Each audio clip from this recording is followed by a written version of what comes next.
নমস্কার বন্ধুরা, online edu study পয়েন্টে সবাইকে স্বাগত জানাচ্ছি। অবশেষে প্রাথমিক শিক্ষা পর্ষদ 10 ফেজ পর্যন্ত নোটিফিকেশন পাবলিশ করেছে ইন্টারভিউয়ের। তো দেখে নেবো আমরা যে কোন কোন ডিস্ট্রিক্ট কবে পড়ছে।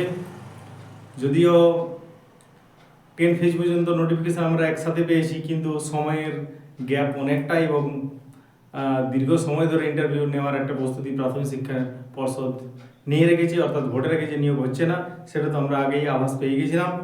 এরপরে দেখলাম যে 10 ফেজ নোটিফিকেশান আজকে পাবলিশ করেছে, কারণ আগেই দিয়ে রেখে দিয়েছে, কারণ ইলেকশনের বিভিন্ন কাজ পড়ে যেতে পারে, তখন হয়তো নানা রকম সমস্যা হতে পারে, যার জন্য অনেকটাই কাজ দ্বারা একদিক থেকে এগিয়ে রেখেছে আর কি। যদি আমরা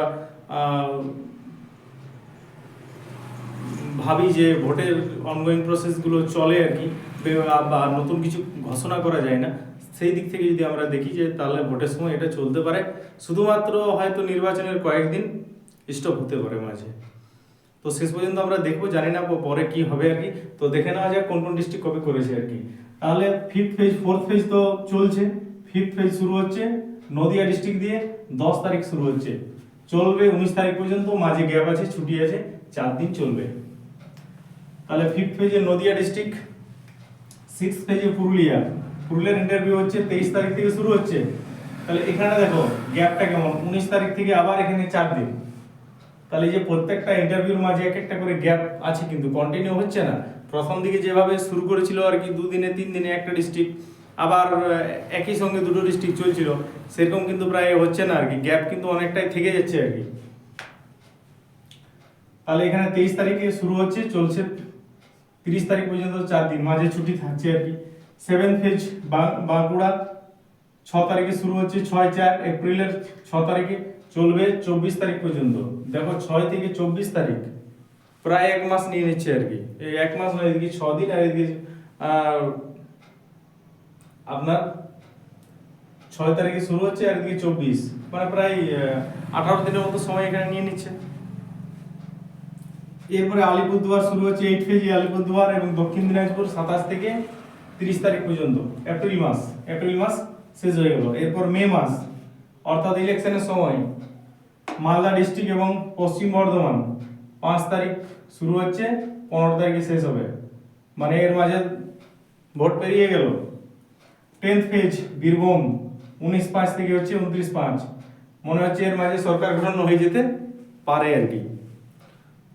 এখনো কিন্তু সমস্ত ডিস্ট্রিক্ট কমপ্লিট হয়নি আর কি, হয়তো আরও 1-2 ডিস্ট্রিক্ট বাকি আছে, আমরা ঠিকঠাকভাবে পরে জানাবো সময় মতো নোটিফিকেশান এসে গেলে আর কি।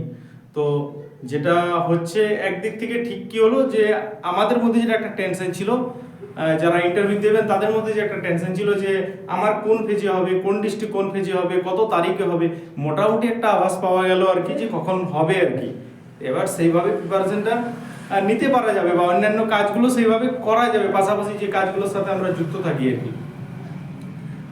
এটা একদিক থেকে মানে ঠিক হলো। অন্যদিক থেকে কি হচ্ছে, মাঝে চলে আসছে বিধানসভা ইলেকশন।